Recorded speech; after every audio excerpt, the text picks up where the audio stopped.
യേശുക്രിസ്തുവിന്റെ പരിശുദ്ധമായ നാമത്തിൽ എല്ലാ പ്രിയപ്പെട്ടവർക്കും മോർണിംഗ് ഡ്യൂവിന്റെ പുതിയൊരു പ്രഭാത വചന ധ്യാനത്തിലേക്ക് സ്വാഗതം.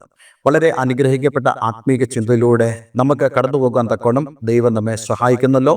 പ്രത്യേകിച്ച് കഴിഞ്ഞ ദിവസം നമ്മൾ ചിന്തിച്ചത് സങ്കീർത്തന പുസ്തകം 46 അധ്യായം 10 വാക്യത്തെ അടിസ്ഥാനമാക്കി നമ്മളുടെ ഭാരങ്ങളെ നമ്മൾ ക്രിസ്തുവിലേക്ക് ഇടേണ്ടതിൻ്റെ വലിയ പ്രാധാന്യമാണ് നമ്മൾ ചിന്തിച്ചുകൊണ്ടിരിക്കുന്നത്. അതിനായി നമ്മൾ വായിച്ചതായ വാക്യം 1 പത്രോസ് 5 അധ്യായം 7 വാക്യമായിരുന്നല്ലോ. അവൻ നിങ്ങൾക്കായി കരുതുന്നത് ആകയാൽ നിങ്ങളുടെ സകല ചിന്താകുലവും അവൻ്റെ മേൽ ഇട്ടുകൊള്ളുവിൻ. പത്രോസ് ശ്ലീഹ തന്നെ ഇതേ അധ്യായത്തിൽ തന്നെ പറയുന്നതായ വളരെ പ്രധാനപ്പെട്ട കാര്യം, നാം അവൻ്റെ സന്നിധിയിൽ താഴുവീൻ, എന്നാൽ അവൻ നമ്മളെ ഉയർത്തും. അവൻ്റെ ബലമുള്ള കൈക്കീഴെ നമ്മൾ താണിരിക്കണമെന്നുള്ളതാണ് ദൈവത്തിൻ്റെ വചനം നമ്മോട് പറയുന്നത്. പലർക്കും ഈ താഴ്മയെക്കുറിച്ചുള്ളതായ വചനം പലപ്പോഴും ശരിയായി ഗ്രഹിക്കാൻ കഴിയാറില്ല. നമുക്ക് ദൈവസന്നിധിയിൽ താഴുവാൻ കഴിഞ്ഞെങ്കിൽ മാത്രമേ നമുക്ക് നമ്മുടെ ഭാരങ്ങളെ ദൈവസന്നിധിയിലേക്ക് ഇടുവാനും കഴിയുള്ളൂ. അല്ലെങ്കിൽ മറ്റൊരു തരത്തിൽ പറഞ്ഞാൽ, ദൈവസന്നിധിയിൽ തങ്ങളുടെ ഭാരങ്ങളെ അഥവാ ദൈവത്തിൽ തങ്ങളുടെ ഭാരങ്ങളെ ഏൽപ്പിച്ചിരിക്കുന്ന ഒരു വ്യക്തിക്ക് മാത്രമേ ദൈവസന്നിധിയിൽ താഴുവാൻ കഴിയത്തുള്ളൂ. എന്താണ് അങ്ങനെ പറയുന്നതിന്റെ കാരണം എന്ന് ചോദിച്ചു കഴിഞ്ഞാൽ, പലപ്പോഴും നമ്മളുടെ ഈഗോ എന്ന് പറയുന്നത്, ഞാൻ എൻ്റെ കാര്യങ്ങളൊന്നും ആരോടും പറയത്തില്ല, ഞാൻ എൻ്റെ കാര്യങ്ങളെ ഞാൻ തന്നെ വഹിച്ചോളാം, എല്ലാം ഞാൻ തന്നെ ചെയ്തോളാം എന്നുള്ളതായ ഒരു മനോഭാവം പലപ്പോഴും വെളിവാക്കുന്നത് നമ്മളുടെ അഹങ്കാരത്തെയാണ്. നമുക്കറിയാം, നമ്മൾ കുടുംബമായിട്ട് താമസിക്കുന്നവരാണ്. നമ്മുടെ വീട്ടിലെ ജോലികളെല്ലാം തന്നെ ഒരാളല്ല ചെയ്യുന്നത്. കുടുംബത്തിലെ ഒരാൾ പറയാണ്, ഈ വീട്ടിലെ സകല ജോലികളും ഞാൻ ചെയ്യാം, നിങ്ങൾ ആരും ചെയ്യണ്ട എന്ന് പറഞ്ഞാൽ അതിനർത്ഥം ആ വ്യക്തി ഒരു അഹങ്കാരിയാണ്, ആ വ്യക്തി ഒരു അഹംഭാവമുള്ള വ്യക്തിയാണ്. ആ വ്യക്തിക്ക് ഒരിക്കലും ആരുടെ മുമ്പാകെയും താഴുവാൻ കഴിയത്തില്ല, ദൈവത്തിന് മുമ്പാകെ ഒട്ടും പോലും ആ വ്യക്തിക്ക് താഴുവാൻ കഴിയത്തില്ല.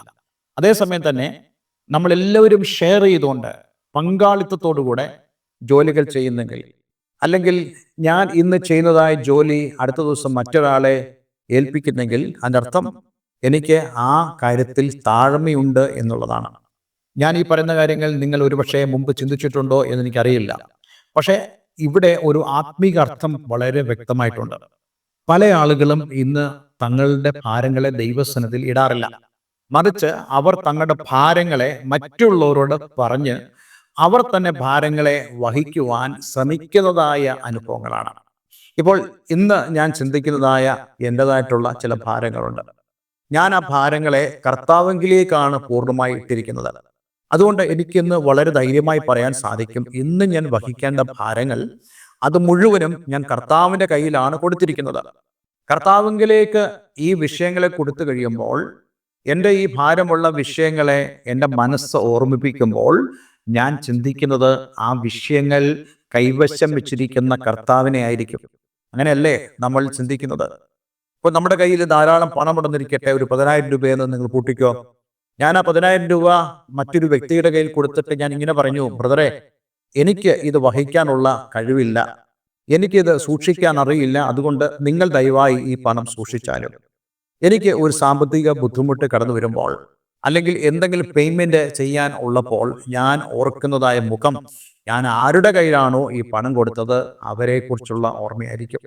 ആ വ്യക്തിയുടെ അടുക്കലേക്ക് ചെല്ലാനും അല്ലെങ്കിൽ ആ വ്യക്തിയെ ഫോണിൽ വിളിക്കുവാനും പണം ആവശ്യപ്പെടുവാനുള്ള ഒരു ചിന്തയും ആഗ്രഹവും എൻ്റെ ഉള്ളിലുണ്ടാകും. അതേപോലെയാണ് നമ്മളുടെ ഭാരങ്ങളെ നാം ദൈവത്തെങ്കിലേക്ക് ഇട്ടുകൊടുത്താൽ, കർത്താവെങ്കിലേക്ക് ഇട്ടുകൊടുത്താൽ, നമ്മൾ ചിന്തിക്കുന്ന മുഴുവനും ദൈവത്തെക്കുറിച്ചായിരിക്കും എന്നുള്ള വസ്തുത നമ്മൾ മറന്നു പോകരുത്. പലർക്കും തങ്ങളുടെ ജീവിതത്തിൽ തങ്ങളെക്കുറിച്ച് മാത്രം ചിന്തിക്കുന്നതിൻ്റെ പ്രധാനപ്പെട്ട കാരണം, അവർ തങ്ങളുടെ ഭാരങ്ങളെ തങ്ങൾ തന്നെ വഹിക്കുന്നു. അവർ ഒരിക്കലും കർത്താവ് യേശുക്രിസ്തുവിൻ്റെ കയ്യിൽ അവർ തങ്ങളുടെ ഭാരങ്ങളെ ഏൽപ്പിക്കുന്നില്ല. പേരുകൊണ്ട് അവർ ക്രിസ്ത്യാനിയാണ്, പക്ഷേ അവരുടെ ജീവിത രീതി കൊണ്ട് അവർ ക്രിസ്തുവുമായിട്ട് യാതൊരു ബന്ധവുമില്ല എന്നുള്ളത് നമുക്ക് കാണുവാൻ കഴിയും. അതുകൊണ്ട് ഇന്ന് ഞാൻ നിങ്ങളോട് പറയട്ടെ, നമ്മൾ ഓരോരുത്തരും നമ്മളുടെ ഭാരങ്ങളെ ക്രിസ്തുവിൽ ഇട്ടെങ്കിൽ മാത്രമേ നമ്മൾ താഴ്മയുള്ളവരാണെന്ന് നമുക്ക് പറയാൻ കഴിയുള്ളൂ. പത്രോസ് ശ്ലീഹ തൻ്റെ ലേഖനം 1 പത്രോസ് 5 അധ്യായം അതിൻ്റെ 5, 6, 7 വാക്യങ്ങളിൽ ഈ താഴ്മയെക്കുറിച്ച് വളരെ വ്യക്തമായി താൻ പറയുന്നുണ്ട്. താൻ പറയുന്നു, അവണ്ണം ഇളയവരെ മൂപ്പന്മാർക്ക് കീഴടങ്ങുവിൻ, എല്ലാവരും തമ്മിൽ തമ്മിൽ കീഴടങ്ങി താഴ്മ ധരിച്ചുകൊള്ളുവിൻ, ദൈവം നിഗളികളോട് എതിർത്ത് നിൽക്കുന്നു. നമ്മൾ നമ്മുടെ ഭാരങ്ങളെ നമ്മൾ തന്നെ വഹിക്കുകയാണെങ്കിൽ ദൈവം നമ്മെ കാണുന്നത് നമ്മൾ നിഗളികളായിട്ടായിരിക്കും. അവരെ ദൈവം ഒരിക്കലും സഹായിക്കില്ല. മറിച്ച് നാം താഴ്മയുള്ളവരാണെങ്കിൽ ദൈവം നമുക്ക് കൃപ നൽകുന്നവനാണെന്നുള്ള വളരെ വ്യക്തമായ സന്ദേശം നമുക്ക് ഈ പത്രോസിന്റെ ലേഖനത്തിൽ കാണാൻ കഴിയുന്നുണ്ട്. എന്നിട്ട് 6-ാം വാക്യം, അതുകൊണ്ട് അവൻ തക്ക സമയത്ത് നിങ്ങളെ ഉയർത്തേണ്ടതിന് ദൈവത്തിന്റെ ബലമുള്ള കൈക്കീഴെ താണിരിപ്പീൻ. എന്നിട്ട് അടുത്ത വാക്യത്തിൽ നമ്മൾ കാണുന്നു, അവൻ നിങ്ങൾക്കായി കരുതുന്നതാകയാൽ നിങ്ങളുടെ സകല ചിന്താകുലവും അവന്റെ മേൽ ഇട്ടുകൊള്ളുവിൻ എന്നുള്ള വളരെ പ്രധാനപ്പെട്ട വാക്യം നമുക്കിവിടെ കാണാൻ കഴിയുന്നു. അപ്പോൾ അങ്ങനെയാണെങ്കിൽ നമ്മുടെ ഭാരങ്ങളെ നമ്മൾ തന്നെ വഹിച്ച് നമ്മൾ തന്നെ കൈകാര്യം ചെയ്യുന്നതും അതേപോലെ തന്നെ നമ്മൾ തന്നെ അതിനെക്കുറിച്ച് വ്യാകുല ചിന്ത ഉള്ളവരായിരിക്കും ചെയ്താൽ ഒരിക്കലും ദൈവത്തിന്റെ സഹായം നമുക്ക് ലഭിക്കില്ല. നമ്മൾ ചിന്തിക്കുന്നത് പലപ്പോഴും ഞാൻ അങ്ങനെ ഭാരം വഹിക്കുന്നതുകൊണ്ട് ദൈവം എന്നോട് അനുകമ്പ തോന്നി എന്നെ സഹായിക്കുമെന്ന. അങ്ങനെയല്ല. വിശുദ്ധ വേദപുസ്തകം നമ്മോട് പറയുന്നു, നമ്മൾ പൂർണ്ണമായിട്ടും നമ്മുടെ ഭാരങ്ങളെ ക്രിസ്തുവെങ്കിലേക്ക് ഇടണം. അങ്ങനെ ക്രിസ്തുവെങ്കിലേക്ക് ഇട്ടാൽ എന്താ സംഭവിക്കുന്ന അറിയാമോ? അവൻ നിങ്ങളെ തക്ക സമയത്ത് ഉയർത്തും. നിങ്ങൾ ഇന്ന് താഴ്ന്നിരിക്കുന്ന ഒരു വ്യക്തിയായിരിക്കാം. ലോകത്തിന് മുമ്പാകെ നിങ്ങളൊരു പോഷനെന്നോ, നിങ്ങൾ താണിരിക്കുന്ന വ്യക്തിയെന്നോ, നിങ്ങൾ വളരെ ഹമ്പിളാണെന്നോ, അല്ലെങ്കിൽ നിങ്ങൾ ഒരിക്കൽ ഉയരില്ല എന്നോ ലോകം ചിന്തിക്കുമ്പോൾ അത്ഭുതമായി ദൈവം നിങ്ങളെ ഉയർത്തുവാൻ അവൻ ശക്തനായ ദൈവമാണ്. ജോസഫിന്റെ ജീവിതം അതല്ലേ നമ്മളെ പഠിപ്പിക്കുന്നത്. ജോസഫ് അവൻ താണിരുന്നു തന്റെ മാതാപിതാക്കളുടെ മുമ്പാകെ, തന്റെ സഹോദരന്മാരുടെ മുമ്പാകെ. അതേ താൻ ജോലി ചെയ്തിരുന്ന സ്ഥലത്ത്, അതേ കാരാഗൃഹത്തിൽ അവൻ താഴ്മയുള്ളവനായിരുന്നു. അവനൊരിക്കലും അധികാരം കൈവശമാക്കുവാനോ തൻ്റെ അറിവിനൊത്തവണ്ണം, തൻ്റെ ജ്ഞാനത്തിനൊത്തവണ്ണം, തൻ്റെ കൃപയ്ക്കൊത്തവണ്ണം എന്തെങ്കിലും കാര്യങ്ങൾ കൈവശമാക്കുവാനോ ഓടി നടന്നതായ ഒരു വ്യക്തിയല്ല. മറിച്ച് താഴ്മയോടുകൂടെ ദൈവസ്ഥനിൽ കാത്തിരുന്നതായ ഒരു വ്യക്തി ആയതുകൊണ്ട് അന്നത്തെ നിലയിൽ അതേ ഒരു അടിമയെ തന്നെ മിസ്രൈമിന്റെ പ്രധാനമന്ത്രിയാക്കി ഉയർത്തുവാൻ ദൈവത്തിന് പ്രസാദം തോന്നിയെങ്കിൽ ഇന്ന് ഞാൻ നിങ്ങളോട് പറയട്ടെ, അതേ ദൈവം തന്നെയാണ് പറയുന്നത്, നമ്മൾ ഓരോരുത്തരും അവന്റെ സന്നിധിയിൽ താണിരുന്നാൽ അവൻ നമ്മെ ഉയർത്തും എന്നുള്ളത്. അപ്പോൾ താണിരിക്കുക എന്ന് പറയുന്നത് it's all about putting our burden upon the lord. നാം നമ്മുടെ ഭാരങ്ങളെ അവന്റെ മേൽ ഈട്ടുന്നതാണ്. ഇന്നത്തെ എൻ്റെ ഒരു ചോദ്യം ഇതാണ്, നിങ്ങൾ വാസ്തവമായിട്ടും നിങ്ങളുടെ ഭാരങ്ങൾ വഹിക്കുന്നവരാണോ? സ്വയം വഹിക്കുന്നവരാണോ? അങ്ങനെയാണെങ്കിൽ നിങ്ങൾക്ക് തെറ്റുപറ്റി. You have to put your burden upon the Lord. നിങ്ങൾ നിങ്ങളുടെ ഭാരങ്ങളെ അവന്റെ മേൽ ഇടുവാൻ നിങ്ങൾക്ക് കഴിയണം.